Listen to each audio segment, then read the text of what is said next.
समस्त ध्यान की प्रक्रियाएं, मन के पार उठने के उपाय। मन का अर्थ है विचलित चेतना और ध्यान का अर्थ है अविचलित चेतना। ध्यान का अर्थ है मन की मृत्यु, इसलिए जैन फकीरों ने ध्यान के लिए नाम दिया है नो माइंड।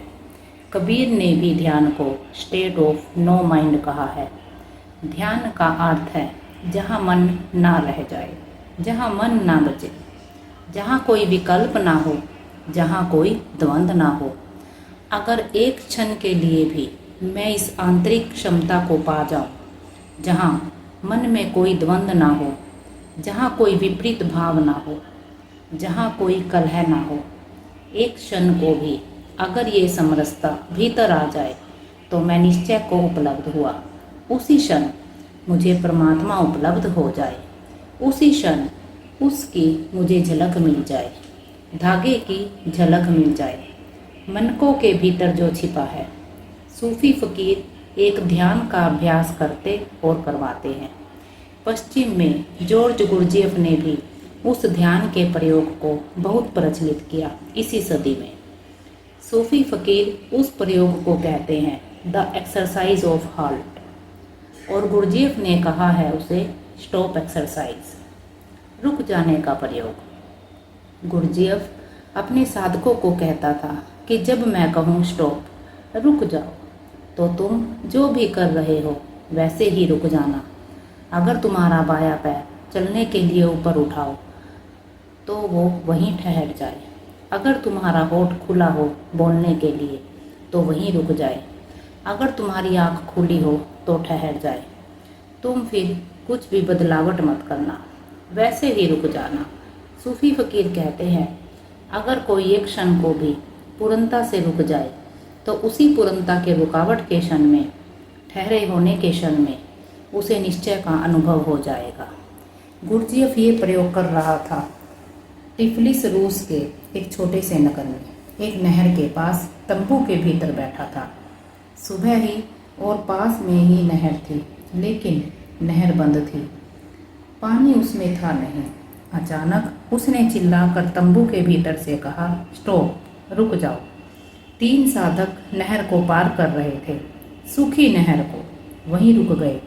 जो साधक ऊपर थे वे ऊपर रुक गए और तभी अचानक नहर किसी ने खोल दी। पानी आ गया। पानी को देखकर एक साधक ने सोचा कि गुरजियफ तो भीतर है तंबू के, उसे क्या पता कि हम कहाँ फंस गए हैं। अगर मैं रुका तो जान को खतरा है। लेकिन फिर भी वो जब तक गले तक पानी आया तब तक रुका रहा। गले के ऊपर पानी जाने लगा, वो छलांग लगा के बाहर निकल गया। दूसरे साधक ने सोचा कि थोड़ी देर रुको, शायद गुरजियफ आज्ञा दे दे। लेकिन जब नाक भी पानी में डूबने लगी तो उसने सोचा कि अब पागलपन है, हम यहाँ ध्यान सीखने आए हैं, कोई जान गंवाने नहीं। और वो पागल भीतर बैठा हुआ है, उसे शायद पता भी नहीं है कि हम नहर में फंस गए हैं। वो भी छलांग लगा के बाहर निकल आया। लेकिन तीसरे साधक ने सोचा कि जब तय कर ही लिया तो अब कोई बदलावट नहीं। उसके सिर पर से पानी बहने लगा। गुरजियफ भागता हुआ तंबू के बाहर आया, छलांग लगा के नहर में कूदा। उस तीसरे साधक को बेहोश बाहर निकाला गया। बेहोश बाहर से, शरीर में पानी भर गया, शरीर से पानी निकाला गया। जैसे ही उसका शरीर होश में आया, उस व्यक्ति ने गुरजियफ के चरणों में सिर रख दिया और उसने कहा अब मुझे सीखने को कुछ भी नहीं बचा, मैंने जान लिया। गुरजियफ ने कहा कि इन सबसे भी कह दो कि तुमने क्या जाना। उसने कहा कि जिस क्षण मैं जान को भी खोने को तैयार हो गया, उसी क्षण मैंने जाना कि मन भी खो गया।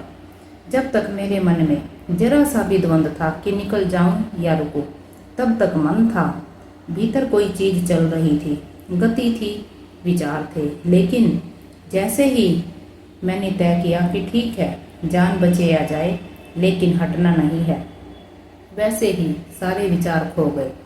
पानी तो मेरे भीतर भर गया, लेकिन मैं पहली दफ़ा भीतर विचारों से खाली हो गया।